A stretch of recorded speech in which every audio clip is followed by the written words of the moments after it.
Quelques mots, mais alors brièvement, hein, c'est pourquoi je n'ai pas envoyé de présentation sur Corian. Pour nous, l'idée aujourd'hui n'est pas forcément de parler d'ailleurs, même si on va le faire, de ce que fait Corian, mais d'échanger avec vous sur ce que doit faire tout le secteur, sur les métiers en tension. Donc Corian, c'est près de 400 établissements en France, c'est 25 000 collaborateurs. Comme le disait Jean-Marie, certes pour partie sur le sanitaire, mais aussi et surtout sur le médico-social, avec des EHPAD. Et j'en échangeais avec madame à côté, depuis peu aussi sur le domicile, puisque nous avons acheté il y a 1 an et demi petit-fils, donc, qui travaille sur le domicile, et AGJ, qui est une solution hybride entre le domicile et l'EHPAD. Une fois qu'on a dit ça, les métiers en tension, que ce soit chez Corian ou que ce soit sur l'ensemble du secteur, nous connaissons tous les mêmes. Avant tout sur le soin, aide-soignant, infirmier, on va mettre de côté les médecins, mais c'est une tension évidemment récurrente depuis très longtemps, mais également chez nous, puisque nous avons la restauration internalisée, les cuisiniers. Alors, qu'est-ce qu'on fait? On fait pas mal de choses. À commencer par développer l'apprentissage. Donc, je vais vous donner quelques exemples de ce que nous avons pu faire cette année. Également en signant des partenariats forts avec des acteurs nationaux ou régionaux sur la formation professionnelle. Et puis, nous avons surtout investigué auprès de nos collaborateurs eux-mêmes pour savoir un petit peu ce qu'ils faisaient, déjà qu'ils venaient chez nous, également qu'ils y restaient, essayer un petit peu de creuser avec eux ce qui rendrait plus attractifs nos métiers. On a également développé depuis maintenant plus d'1 an une vraie politique de santé au travail, et je rebondis sur ce que vous disiez sur la pénibilité, en internalisant une fonction préventeur au sein même de Corian. Donc on a 5 préventeurs des risques qui maintenant accompagnent nos équipes sur le terrain pour analyser justement la sinistralité de chacun de nos établissements et au-delà de l'analyser, évidemment, mettre en place des plans d'action avec les CARSAT, ça va de soi. Encore faut-il que les CARSAT soient aidants, mais ça c'est notre travail, c'est autre chose, exactement. Donc c'est une première étape. On a fait le choix aussi à ce niveau-là d'externaliser nos déclarations d'ATMP avec un prestataire qui s'appelle Heming. Ça a l'air de rien, mais déjà pour nos équipes sur le terrain, ça a donné un peu plus de fiabilité quant à ce qu'ils pouvaient faire en termes de déclaration, et surtout ça nous a donné les bons indicateurs pour savoir un petit peu où nous avions mal en termes de sinistralité. Donc ça c'est la première étape sur le plan santé que Corian met en place. Au niveau des métiers en tension, je pense que vous allez me suivre là-dessus naturellement. Le cœur du problème reste aujourd'hui pour Corian, comme pour tout le secteur, le métier d'aide-soignant. À notre connaissance, alors les chiffres évoluent peut-être un petit peu, mais on manque en France d'environ 60 000 aides-soignants. C'est les chiffres d'Agnès Buzyn. Chez Corian, cette année, nous avions fait le choix d'en recruter plus de 2000 en CDI. Inutile de vous dire qu'on est loin d'être au résultat, puisque concrètement, ils ne sont pas sur le marché du travail. Les aides-soignants, ils sont en poste, généralement. D'où le fait de développer, puisqu'il n'existe pas, des actions de formation.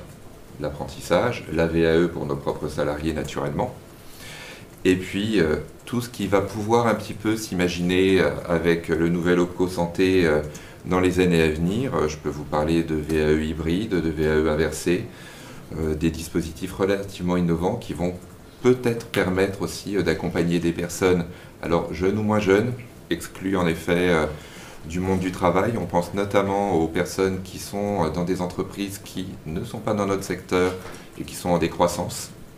Leur proposer nos opportunités sur des deuxièmes parties de carrière, c'est aussi quelque chose de pertinent à investiguer. Je vais commencer donc par l'apprentissage qui est directement dans mon giron.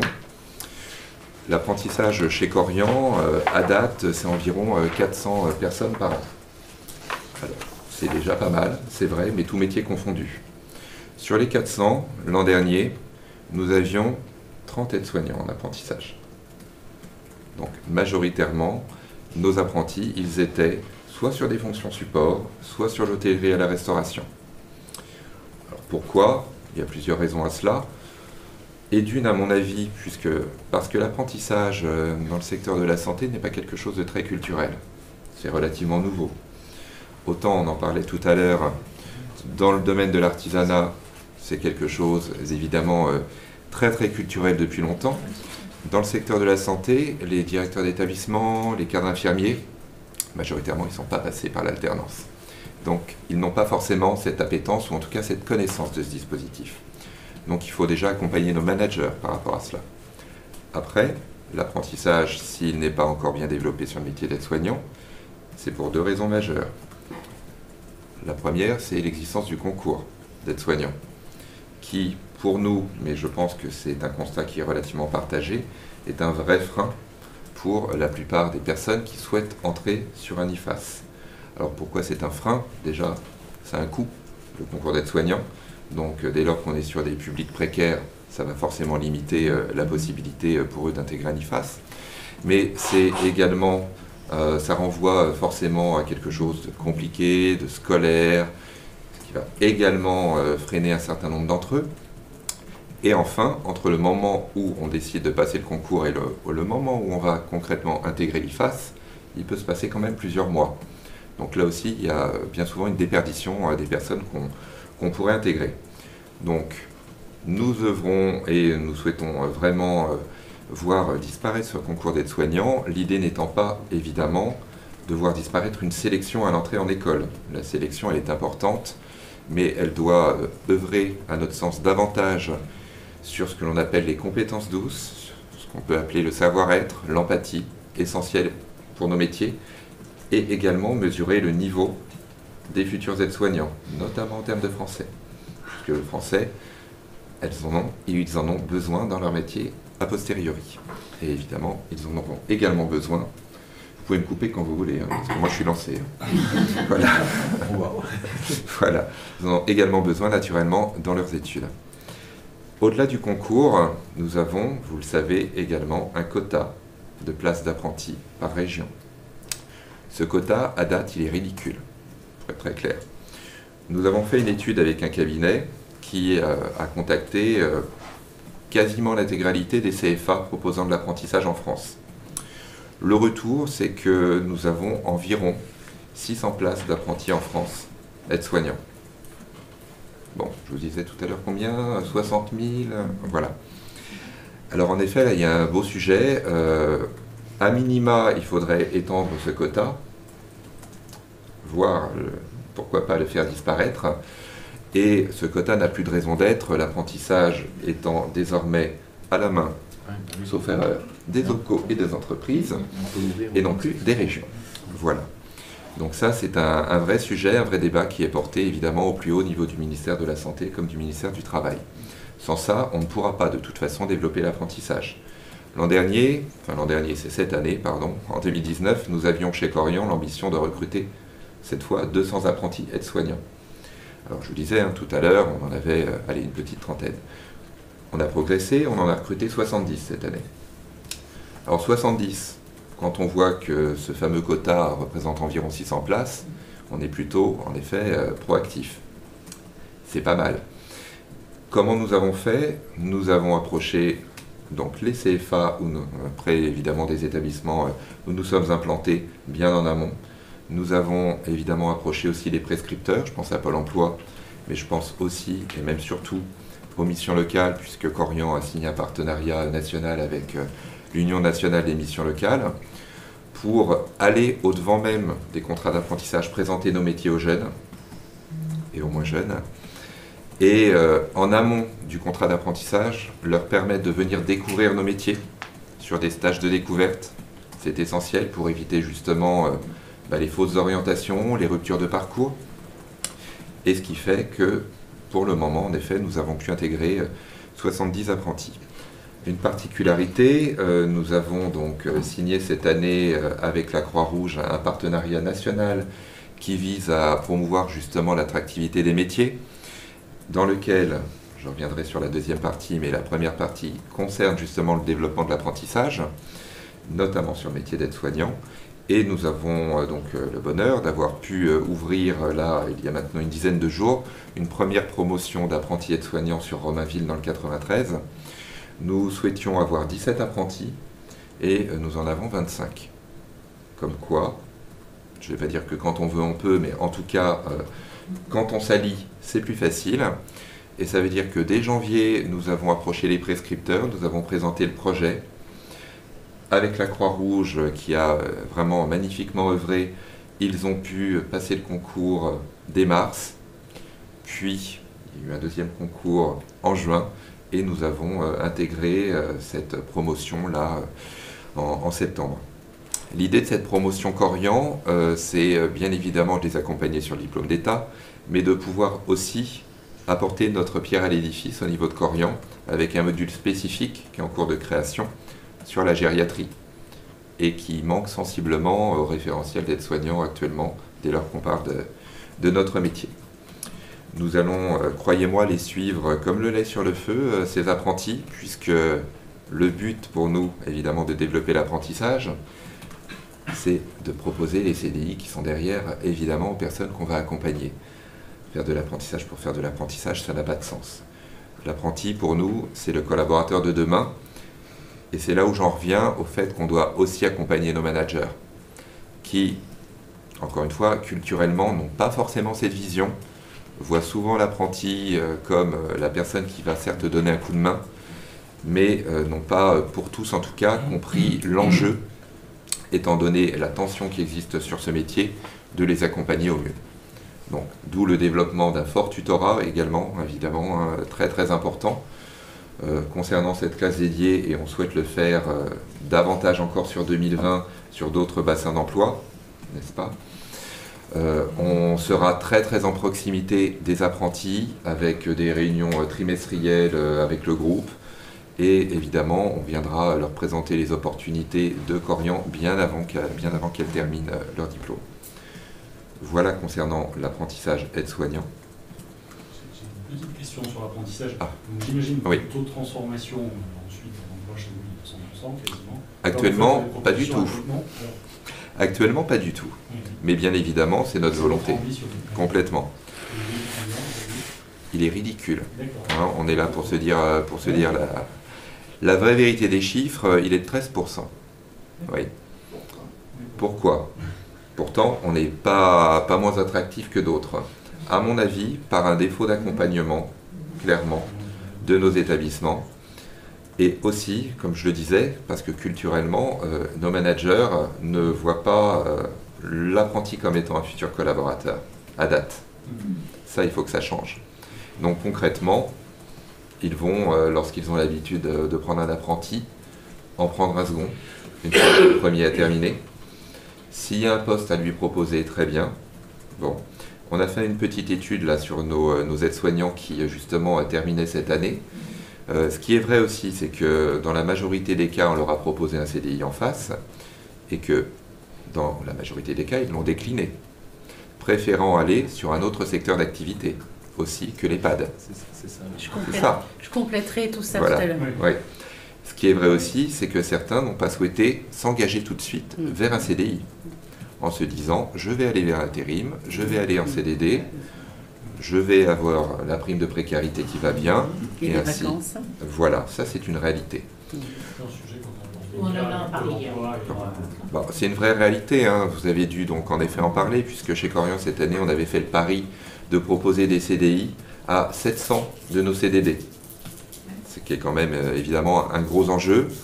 Et croyez-moi, ils sont pas en rendez-vous. Hein. Ils ne souhaitent pas, non pas rester avec nous, d'ailleurs, ils restent avec nous en CDD, mais pas en CDI.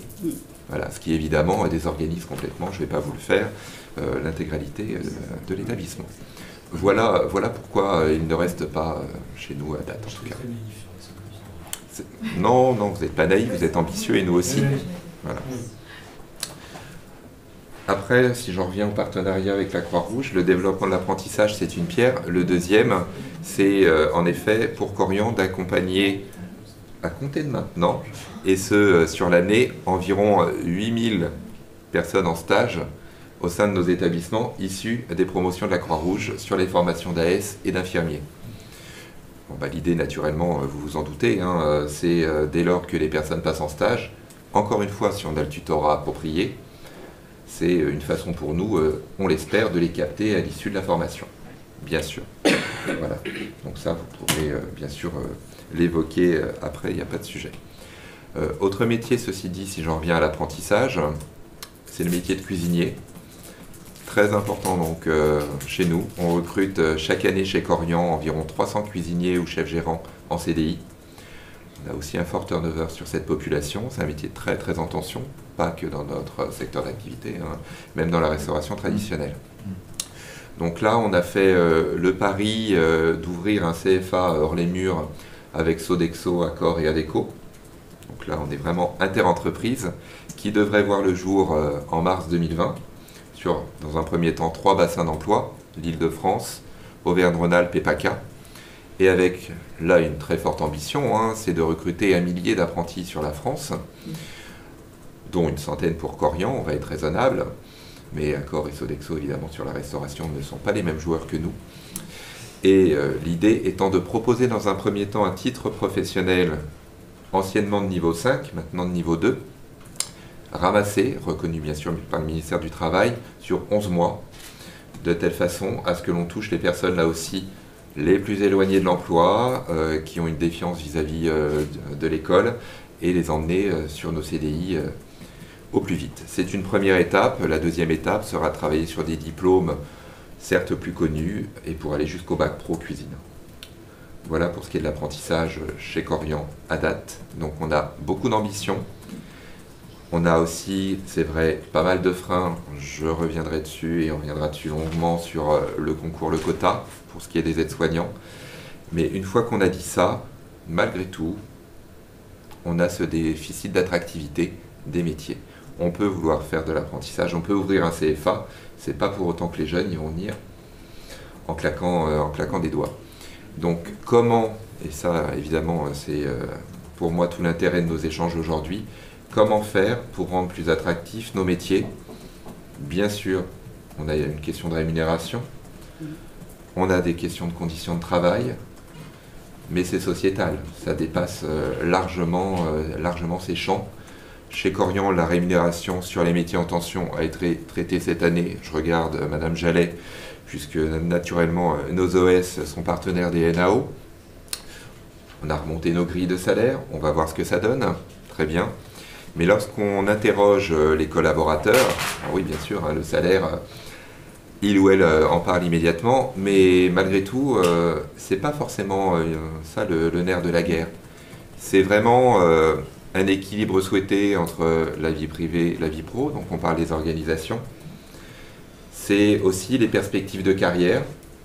Lorsque aujourd'hui on est aide-soignant, lorsqu'on se lance sur ce métier-là, quelle est la perspective de carrière? Bon, infirmier, alors toutes et toutes déjà ne le voudront pas et encore plus ne le pourront pas. Donc ça signifie évidemment un enfermement. Alors en fait c'est Marie-Luce Rouxel de la Croix-Rouge qui nous disait que, excusez-moi du terme, hein, la durée de vie dans la profession d'un aide-soignant, c'est 7 ans. 7 ans. Hein, voilà. Et au-delà des 7 ans, les personnes changent de voie. Ne changent pas hein, de structure ou ni même de secteur hospice, changent de voie. 7 ans. Bon, alors quand on se dit il a fallu passer par un concours, passer par une école pour finalement faire 7 ans. Et pourquoi changer de voie? Car oui, forte pénibilité et car évidemment déficit d'évolution professionnelle. Je peux en revenir, et j'ai Lopco à côté de moi, sur justement cette question des perspectives professionnelles, en parlant de la réforme, et notamment de la PROA. Je ne sais pas si vous l'avez évoqué hier, sinon c'est l'occasion de l'évoquer aujourd'hui. Avec bien évidemment la disparition de la période de pro au bénéfice de ce nouveau dispositif de la PROA, qui nous fait plus que grincer des dents, puisque nous, chez Korian, nous avions la possibilité et l'ambition d'accompagner tout de même un certain nombre de collaborateurs vers le métier d'infirmier, et qu'à date, avec ce dispositif de la PROA et donc la non prise en charge des salaires, c'est juste plus possible. Voilà. Alors on l'a porté très très haut, hein, ce sujet, vous le savez, tous les ministères, y compris l'Élysée, sont à la manœuvre là-dessus. Ça a donné lieu à une ordonnance coquille là pendant l'été, qui nous renvoie à un accord de branche étendu, donc il va falloir évidemment travailler sur le sujet. Le travail le 1er octobre. 1er octobre. C'est parfait, on est ravis et vraiment on sera partie prenante sur ce point. car à date, ça a fermé toute évolution possible. Là, je vous prends l'exemple des infirmiers parce qu'il est tellement flagrant en termes de coûts, mais c'est vrai pour tous les métiers, naturellement. Voilà. Et on avait ce fameux ascenseur social chez Korian, car on a la chance d'avoir un institut de formation interne. Mais aller recruter des AS en leur disant « Venez, très bien, vous allez être AS, par contre après, concrètement, on ne sait pas trop ce qu'on va pouvoir vous proposer. » Alors on doit avoir aussi des réflexions sur l'évolution des métiers. Hein. AS coordonnateur, bon, c'est aussi des choses sur lesquelles je veux bien qu'on échange en tout cas. Des passerelles, oui. Et passerelles très importantes qui sont creusées actuellement, notamment dans le cadre de la mission menée par Myriam El Khomri, c'est les passerelles entre le domicile et la structure. Ça, c'est quelque chose qu'il faut en tout cas creuser, imaginer, car à date, ça ne se fait pas, évidemment. Et peut-être que ce serait aussi un gain d'attractivité. Bon, c'est en réflexion en tout cas. Voilà. Je vais peut-être vous laisser parler un peu.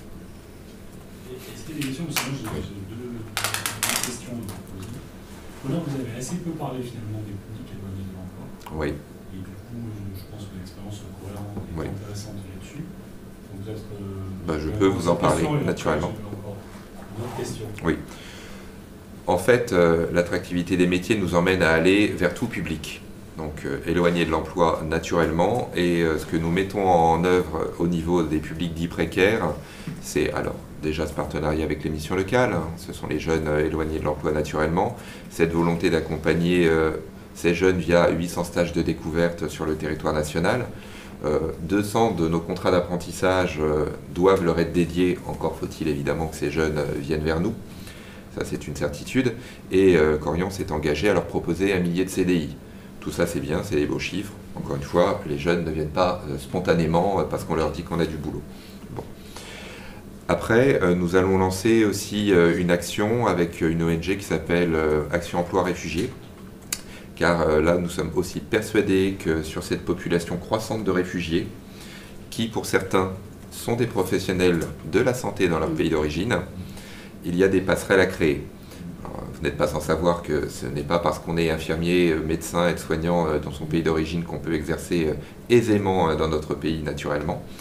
Mais l'idée, c'est dans le cadre de ce partenariat avec Action Emploi Réfugiés, de leur offrir déjà des cours de français langue étrangère, qui vont leur permettre demain, via une passerelle, d'aller vers le DEAS, pourquoi pas sinon vers le métier d'auxiliaire de vie à domicile, puisque nous avons également maintenant le domicile dans notre giron. On va commencer tranquillement sur l'Île-de-France avec une quinzaine de personnes, mais ça c'est vraiment quelque chose qu'on souhaite développer. Et je sais que la Croix-Rouge, pour le coup, a répondu à un appel à projet dans le cadre du PIC et a été retenu sur justement l'accompagnement de réfugiés. On développera aussi des actions avec eux sur ce plan. Après, Korian est très investi auprès des publics dans les quartiers dits prioritaires de la ville. Donc, nous sommes adhérents au pacte.fr auprès du ministère de la Cohésion et des Territoires. Nous nous approchons donc au plus près de ces publics précaires, notamment des femmes évidemment issues de l'immigration, souvent sur des familles monoparentales, ça correspond de toute façon à notre population, hein. C'est une réalité. Même chose pour leur proposer, soit via l'apprentissage, soit via d'autres dispositifs, nos opportunités. Donc nous allons même, et là pour le coup c'est pas encore sorti de Korian, mais on va initier cette dynamique en octobre.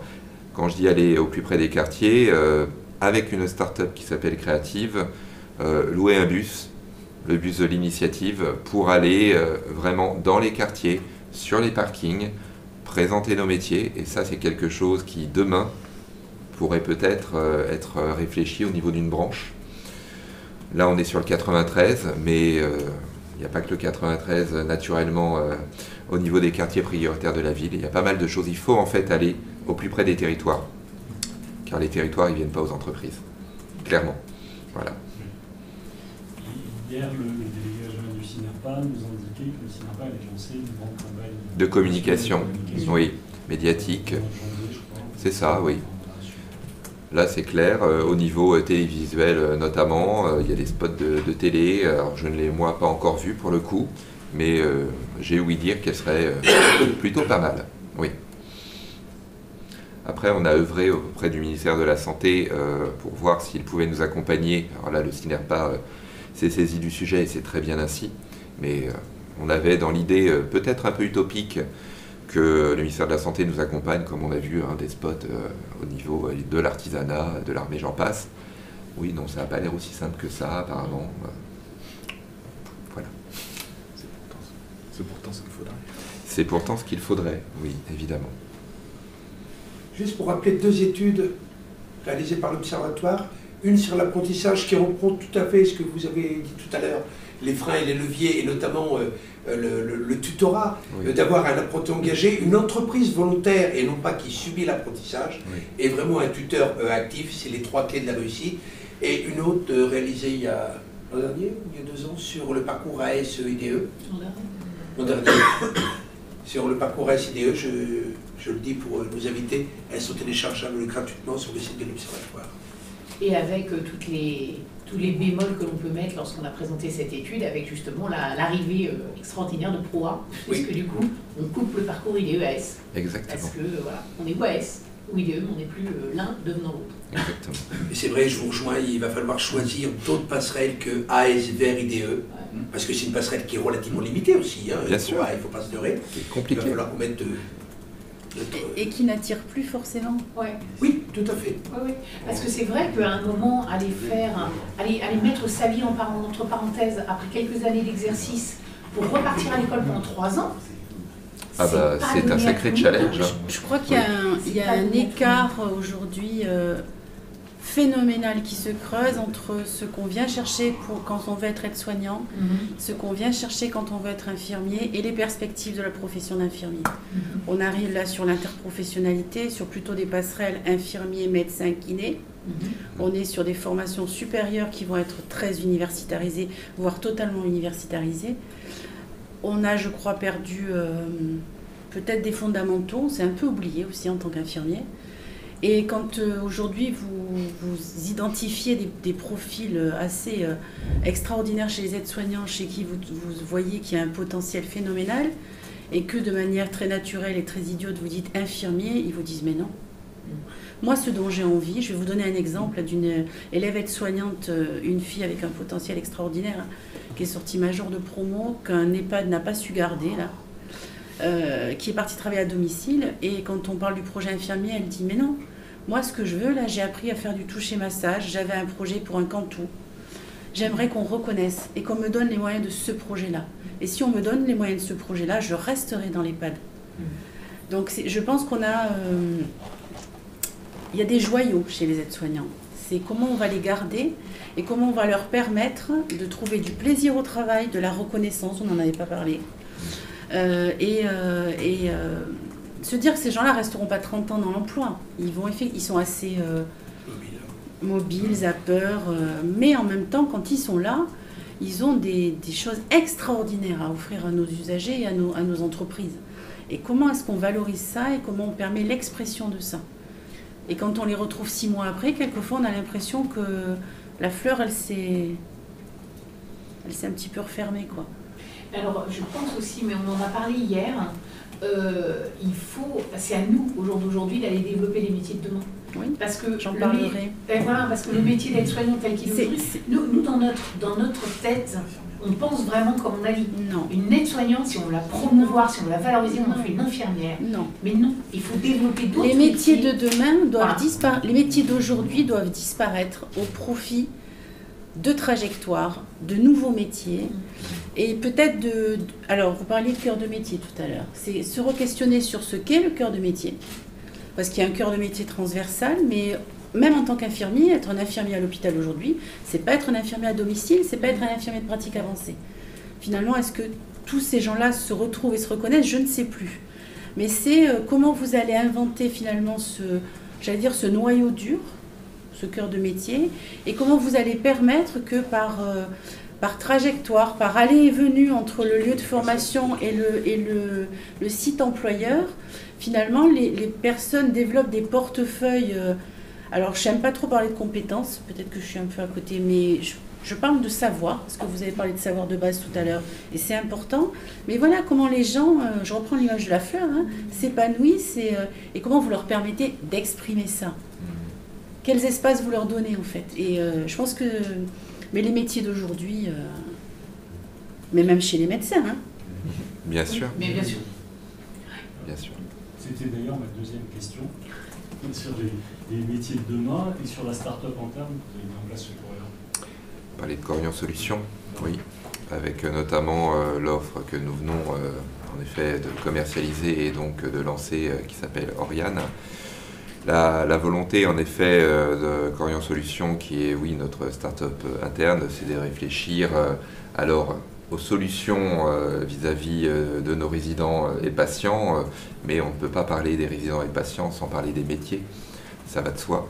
Et justement là nous avons lancé une première plateforme digitale, accessible aussi bien sur internet que sur mobile, pour permettre aux aidants et évidemment aux personnes concernées de trouver des solutions de proximité depuis le domicile jusqu'à l'EHPAD. Et ce qu'il y a de relativement innovant, à notre sens, c'est que vous avez accès, du moins et naturellement pour les professionnels de santé, au dossier patient directement sur l'application. Donc ça va permettre de fluidifier aussi le travail des professionnels de santé chez Corian et bien évidemment des prestataires. Donc ça, oui, c'est en effet relativement innovant pour nous. On a ambition ainsi, je crois, d'accompagner 1 millier de patients dans les prochaines années. Pour le moment, c'est à titre expérimental sur l'Île-de-France et sur Aix-en-Provence. Oui. Je rebondis sur ce que vous disiez sur la reconnaissance. En effet, c'est l'un des moteurs majeurs sur l'attractivité des métiers. Dans le cadre de la mission Grand Âge, la réflexion sur cette reconnaissance, elle est essentielle. On va même sur une réflexion quant au vocable, en fait. Quand on parle d'auxiliaire de vie, quand on parle d'aide-soignant, qu'est-ce que ça renvoie aux personnes qui exercent derrière? En fait, toutes ces personnes qu'on a pu auditionner, chez Corian ou ailleurs, bien souvent, elles ne se sentent pas reconnues dans leur métier et elles ne se sentent pas reconnues dans le corps paramédical ou médical. Voilà. Il y a ce rejet ressenti, en tout cas, de « je ne suis pas infirmier, je ne suis pas médecin, on me demande vraiment les tâches subalternes et concrètement, je ne fais pas partie de l'équipe pluridisciplinaire auquel, en effet, je devrais pouvoir prétendre ». Il y a vraiment ce ressenti-là. Donc ça, alors charge à nous, bien évidemment, en interne de changer la donne, mais au-delà de ça, quoi. Au-delà de ça. Avec un vrai travail par rapport à ce que vous disiez tout à l'heure, c'est-à-dire que changer le regard sur les voies d'accès au diplôme, c'est aussi changer le regard sur les personnes qui vont arriver au métier par ces voies d'accès. Quand la VAE s'est mise en route, on a entendu des choses absolument effroyables sur les diplômes au rabais, sur les gens sous-formés. Quand on connaît la trajectoire de quelqu'un qui fait une VAE, on ne peut qu'être admiratif. Ouais. Et des gens qui sortaient par la voie du diplôme classique parlaient de diplôme au rabais. Donc c'est vrai que, et on le retrouve dans la société, l'apprentissage c'est une voie au rabais aussi. Donc il y a un gros travail aussi d'éducation et de changement de regard là-dessus, parce que ne pas passer par la voie royale du concours et de la formation, c'est avoir un diplôme au rabais, c'est pas vrai, quoi. C'est encore le cas. Oui, Malheureusement. oui. Alors c'est intéressant parce que c'est ce que l'on disait, c'est ce que disaient nos intervenants hier, je crois que c'est M. Legendre qui nous disait hier, dans certains pays, on demande aux gens qu'est-ce que tu fais comme métier, combien tu gagnes. En France, on demande c'est quoi ton diplôme. Il disait ça, c'est le paradigme de notre culture qui fait qu'on reste bloqué dans c'est quoi ton diplôme et pas au fait c'est quoi ta réussite sociale, ta réussite professionnelle. Voilà, on est sur la base, sur l'initiale, qui finalement dans un monde tel qu'il est aujourd'hui n'a plus de sens. N'a plus de sens du tout. Et on sait aussi, j'en parlerai tout à l'heure, mais c'est la notion de travail visible et invisible, c'est-à-dire que dès lors que l'on touche au savoir, au corps, on touche à quelque chose qui n'a pas de reconnaissance sociale en termes de savoir rationalisé. On s'éloigne du médical et du curatif, donc forcément, on touche à notre histoire de bonnes sœurs et de savoir profane, et il n'y a rien derrière ça, alors que finalement, c'est peut-être ça qui est le plus difficile. Voilà, donc il va falloir aussi travailler là-dessus, parce que concrètement, être aide-soignant aujourd'hui, c'est faire des toilettes. Je mets des guillemets dans ce que je dis, hein. Mais dans le regard social et le regard qu'on peut porter, alors, et encore plus dire être auxiliaire de vie, ça veut dire quoi? Aider quelqu'un à manger, socialement, c'est pas gérable. Donc il faut effectivement changer certaines choses par rapport à ça. Vous savez, moi, quand j'accueille les promotions aides-soignantes, je leur dis, et je le pense, vous êtes là pour vous former au plus beau métier du monde. Il y a des candidats et des élèves qui viennent me voir à la fin qui me disent merci, parce que je ne m'attendais pas à entendre ça. Ben oui, c'est le plus beau métier du monde. Qui ferme des yeux et ouvre des yeux aujourd'hui, ce sont nos aides-soignantes, l'auxiliaire de puériculture, qui est au plus près de la vulnérabilité. Mais finalement, on a l'impression que les gens arrivent déjà avec un complexe d'infériorité et que la formation et le métier vont les nourrir là-dedans, quoi. Sur les métiers en tension, c'est pas uniforme sur les secteurs. Enfin, je voulais un peu vous interroger.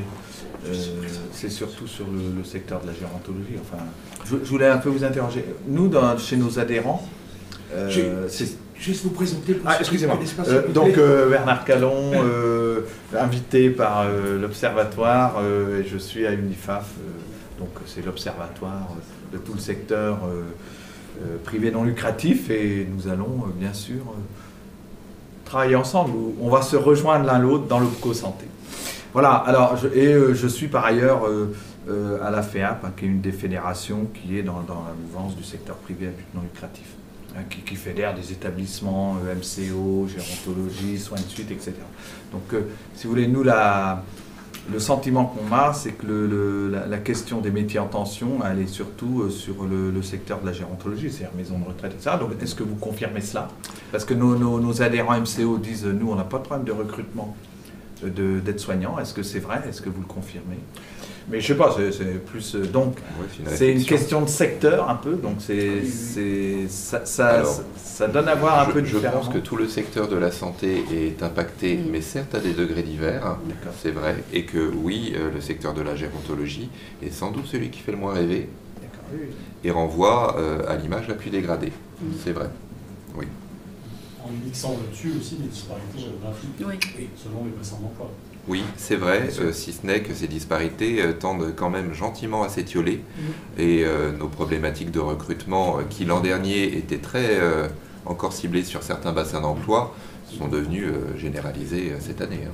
Alors, ce qui est rassurant, entre parenthèses, on peut dire rassurant, c'est que ça touche aussi le secteur public, ça ne touche pas que le privé. Exactement, c'est le vrai. Commercial, le associatif, ça touche vraiment tous les secteurs de la santé publique et tout. Clairement. Ça, c'est clair.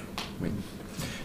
Clairement, pour avoir, dans le cas de la mission Grand Âge, été aux auditions de certains acteurs publics associatifs, privés non lucratifs, la problématique, elle est quand même partagée, évidemment. Mais oui, vous avez raison, on en rajoute en effet une couche, excusez-moi l'expression, dès lors qu'on est sur le secteur. Oui. J'avais un autre point aussi à partager avec vous, c'est sur la question de l'apprentissage. Oui. L'apprentissage, vous avez raison, bon, il y a un déficit, c'est pas vendeur, c'est l'image qui traîne. Je retrouve tout à fait bien ce que vous avez dit. Juste faire part de l'expérience en Bretagne. On a créé il y a une dizaine d'années un CFA hors les murs avec tous les partenaires, donc le secteur privé, votre secteur, le CINERPA, notre secteur. Ce qu'on constate, c'est que c'est quand même très difficile de fidéliser à partir de la voie de l'apprentissage. C'est-à-dire que c'est une voie de formation très intéressante. Je trouve que c'est très intéressant parce que ça permet de repérer effectivement des personnes dans nos salariés qui ont des compétences et on les emmène dans l'apprentissage. Ça, c'est très intéressant. Mais quand c'est des personnes qui viennent de l'extérieur, ils passent par l'apprentissage et après ils repartent dans un autre secteur. Ce qu'on disait tout à l'heure. C'est ce que vous disiez tout à l'heure. Alors, je ne sais pas, après, avec les nouvelles mesures, je suis un peu éloigné de ce secteur-là en Bretagne, parce que j'avais des responsabilités sur ce CFA, mais bon, on va voir un peu ce que ça donne. Mais je ne suis pas, moi, personnellement convaincu que l'apprentissage... voilà, je suis un peu sceptique pour la fidélisation des professionnels, hein, dans le métier, j'entends bien, parce que finalement, on aura un autre levier qui serait le délit formation, quoi. Et je le renvoie comme ça, parce que bon, le délit formation, il y a une obligation, c'est dans le public ce qu'on appelle les contrats de promotion professionnelle, hein, qui sont réservés au public. On ne peut pas le faire ni dans notre secteur, ni dans votre secteur. Mais pour le moment. Voilà. Et on le constate beaucoup en Bretagne. Il y a une filière de fidélisation avec les kinés, avec un soutien de l'Agence régionale de santé, avec le soutien du conseil régional, mais avec des engagements des employeurs. Hein, vous y êtes engagés aussi. Mais on s'aperçoit finalement qu'à terme de la formation, les jeunes font un chèque pour rembourser, parce qu'il y a un espèce... Et partent s'installer. Enfin, la tension vis-à-vis des kinés, je pense que vous la connaissez, hein, elle est très forte notamment sur les soins de suite. Hein. Moi, je suis dans le secteur du soin de suite. C'est un gros enjeu pour nous. Hein. Donc voilà, je vous fais part comme ça pour... Ça fait partie des sujets, ça, le délit formation, et même plus encore que le délit formation, l'obligation de servir. Oui. Parce que le délit, vous pouvez, quoi qu'il arrive, le racheter. Pas l'obligation de servir. Oui. Ça fait partie des choses que l'on porte. D'accord. Parce que effectivement, c'est extrêmement problématique. L'autre chose que l'on porte, c'est quelle est la raison pour laquelle une infirmière n'a pas le droit de s'installer en libéral avant d'avoir exercé pendant 2 ans, et pas un kiné, et pas une ergo, et pas une orthophoniste, qui sont tous des métiers en tension, notamment sur l'ARF et le SSA. Mais vous avez raison, hein, c'est porté par les fédérations, mais il y a une résistance des corps professionnels. Hein, Alors, il y a une résistance des corps professionnels. En même temps, comme j'ai dit, moi, aux représentants de Région de France, quand on les avait vus, j'ai dit, mais quel est leur pouvoir de nuisance? Parce que la réalité, elle est là. Vous mettez les médecins dans la rue, c'est très problématique. Les cliniques ne vont pas rester 15 ans là, dans la rue. Ils vont rester 2 jours, et après ils vont retourner bosser. Oui. Ça, je sais pas. Non, mais c'est une absolue réalité. Vous avez noté que les infirmières ne descendront même pas dans la rue, elles vont travailler. Oui, mais elles, les infirmières, elles ne sont pas concernées, elles sont non, déjà... Non, mais c'est la question de force politique des groupes aussi. Oui. Mais c'est vrai aussi que, moi je suis désolée, je pense qu'il y a des choses à faire qui justement doivent être un petit peu dans le côté service aux gens qui finalement ont participé à votre formation professionnelle. Mais on est sur la même chose avec les médecins. Il n'est pas normal que 25% des promotions ne s'inscrivent pas. Alors que vous faites médecine ou vous faites peu importe quoi, on peut aller dans tous les métiers de l'armée, etc. Vous devez servir 7 ans. On a payé vos études pendant 12 ans, 15 ans, et vous ne vous installez pas, ce n'est pas un problème. Mais c'est la question de la responsabilité sociétale et de forme de consumérisme aussi de la formation aujourd'hui. C'est-à-dire que la formation est un droit, on consomme de la formation et on ne pense pas qu'il y a des engagements ou des devoirs en face. Voilà. Donc c'est là aussi tout un changement de projet de société. Puisqu'aujourd'hui, on montre tous les droits de tout le monde, on ne montre jamais les devoirs. Oui, mais aujourd'hui, le fonctionnement, aujourd'hui, les gens utilisent un système. Oui. Et donc voilà toutes les choses que déjà on porte depuis longtemps. Et je voulais ajouter là-dessus aussi, puisque vous avez vos conditions de montage, que l'Observatoire va être auditionné par Myriam El Khomri la semaine prochaine. Ah oui, 1er octobre. On verra peut-être. Et nous regrettons d'ailleurs qu'il n'y ait pas de désignation des membres du CENAPA pour nous accompagner à ce rendez-vous. Actuellement. Mais ils ont été auditionnés. On n'a plus de... Oui, le CENAPA a été auditionné, bien sûr. Est-ce qu'il y a d'autres réactions à l'intervention de M. Bouger? Moi, j'ai juste une question à poser à M. Bouger. Les apprentis, vous les embauchez en CDI ou pas? C'est la volonté. C'est la volonté? Complètement. Comme je vous le disais... Non, je veux dire, au moment du contrat d'apprentissage, avec un contrat d'apprentissage en CDD ou en CDI? En CDD. Pourquoi pas en CDI? Et s'ils n'ont pas le diplôme? En fait, tout le sujet, il est là. Ah non. Voilà, tout le sujet, il est là. Vous connaissez le taux de réussite au diplôme? Il est plutôt bon, il avoisine les 70%. Mais malgré tout, pour les 30% restants, l'enjeu, il est quand même là. On s'est longuement posé cette question, aussi bien sur le contrat d'apprentissage que sur le contrat pro, qui peut aussi se faire en CDI, et on n'y est jamais allé à cause de cela. Donc, qu'est-ce qu'on fait? Alors, bien évidemment, hein, on peut aller sur du faisant fonction, on peut... C'est pas le but. C'est pas le but, quoi. Et Voilà. on imagine que c'est ceux qui vont rester. En plus, c'est ceux qui restent. Oui, puis c'est dynamique pour le jeune de savoir que s'il réussit, il passe en CDI. Enfin, il y a un peu ce côté, mais bon. Mais je comprends aussi l'intérêt d'un CDI. Hein. Et la problématique se pose aussi bien en milieu rural qu'urbain, ou c'est un peu différent? Non, c'est pareil. C'est pareil. Ouais, c'est pareil. Le milieu urbain, à commencer par Paris et l'Île-de-France, est l'un des plus sinistrés en termes d'emploi. On a des besoins cruciaux d'aides-soignants sur la petite couronne. Alors après, évidemment, si vous allez sur un établissement en zone rurale très éloignée, on aura aussi des problématiques différentes, de mobilité notamment. Donc là, on accompagne aussi à la mobilité chez Corian, toujours dans le cadre de ENAO, en prenant en charge, via le CPF, une partie du permis, évidemment, est mobilisée par le salarié, mais on prend en charge le reste au niveau de Corian. Donc c'est bien. Après, il y a le jeu de la voiture à avoir, évidemment. Mais au-delà de ça, hein, non, les problématiques sont diverses, mais sont partout.